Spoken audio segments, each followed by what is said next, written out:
Hello, church. I'm coming to you at the end of another week, but with a different type of message than my usual end of the week. Instead of announcements, which I know you'll find in our e-news, I just wanted to share what I guess is considered a pastoral message. Sometimes I put these in writing, but I wanted to send a video along to you today. We find ourselves in the midst of our 52nd week of being apart. Being apart in the ways that we normally are, knowing that we have found many opportunities to be together, both in person and socially distanced. But of course, the 52nd week of not worshiping together in person. I want to start really by sharing that on Monday, during our Healthy Church Team meeting, Bob Van Zant led us in a prayer for not only the work of the team, but for Travis Kincaid and his family. Many of you are aware that Travis suffered an injury to his spine, and today there was some hope that he was going to be moved to a rehab center, possibly in Atlanta. I don't have confirmation yet on that today, but that was in the works. And during that time of prayer, tears were shed as we thought of Travis and Mark and Cheryl and Lisa's new husband and Travis's girlfriend, their entire family. And a few stories were even shared about times with Travis on mission trips or even just in general relationship. We shared concern. And in the midst of that, it was noted that our group had really become more than just a work team. It had become part of a bit of a small group in the past many months. It looks different from other small groups, but it led me to name how it speaks to the ways that we continue to be brought together in the name of Christ despite our physical absence. I know that as we find ourselves in the 52nd week of not being in person, that it is hard. It is hard. No one knew that we were going to be apart this long, and we know that at first it was required. And then for at least United Methodist churches, it was about making the best choice based on health metrics and individual context, which really means looking at our congregation, vulnerability, our resources, our ability to mitigate, lots of factors that the Healthy Church Team has continued to share with all of you about the decisions. We know that some have questioned why so long, even though we've had opportunities to meet in person, both through small groups since the past summer, as well as hosting outdoor worship services, at least a couple. And then there's others that say not yet. Like even once we return to in person, they're not going to feel comfortable returning yet. And as it's been shared, though, we know that the time is coming that we will get to meet in person again. And in just a couple weeks, because on Easter Sunday at 8 o'clock, we're going to be hosting a Easter morning service at 8 a.m. in the parking lot. And the best thing of all is we're going to get to sing, something we haven't been able to do in all of this time. Now, we're not going to get to sing a whole lot, but we're going to be able to get 2 Easter hymns in during that time.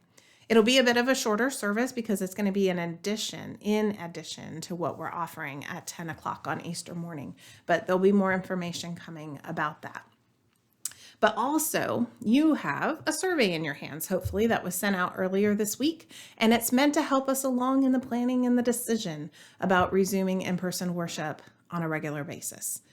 But as we wait, and perhaps even question, I hope that we'll remember and give thanks that Christ has continued to be with us and to bring us together in ways different than before. And we have all had a choice on what and how that looks, but the ability has been here.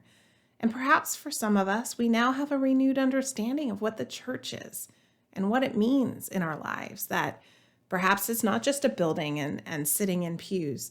And though the fellowship is missed and the fellowship is vital to our spiritual formation as Christians, and yes, in-person fellowship is the most effective. When we have chosen, there have been ways for us to keep that fellowship and connection, both in person and virtually, and those things continue now. And so I hope you'll continue to take advantage of those as we wait. For others, we may still be longing to return to things exactly as they are. So we know that we're all in different places. And so wherever we find ourselves, we're not alone. And it's my fervent prayer that the people of Crooks continue to be patient and continue to listen to what God may be teaching you and us in this season. As I met with Mary Randolph and Chuck Eldred earlier this week to plan for the next leadership board meeting, Mary showed us some notes that she keeps in her notebook, and one contained lessons from COVID, which she gleaned from another source. And some of these lessons included the reminder that God is always with us, that there is always uncertainty in life, and that there's an urgency for salvation.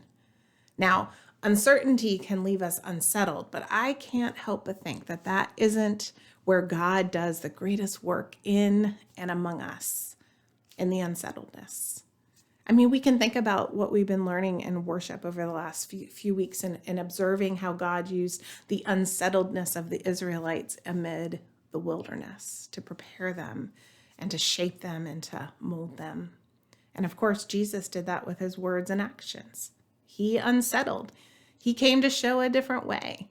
And perhaps upon our return after this season, God will show us a different way of being that might enable us to see more clearly how we can continue to grow the kingdom with an urgency. Because there's something to be said about that urgency of salvation, and not just for our own salvation, but the salvation of the world.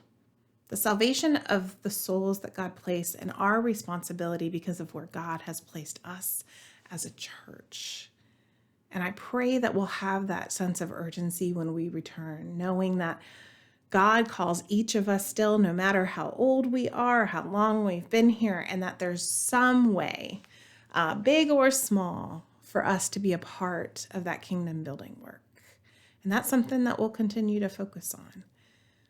But friends, when we come back together, and we know that that's going to be a gradual thing once it begins, I want you to know that we will take time to grieve. We'll take time to grieve together the things and the experiences and the people that we have lost. We haven't always had the chance to do that this past year in the way that we normally would as a community. But we also will celebrate.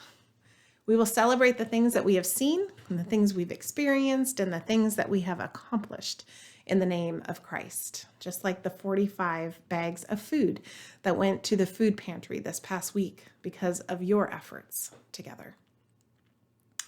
So in this 52nd week that none of us could have known would ever be the case a year ago, I pray that you continue to hold fast. Hold fast to Christ. Hold fast to one another and to the knowledge that we will be together in person more and more again. So be safe, be well, be loved, for you are beloved.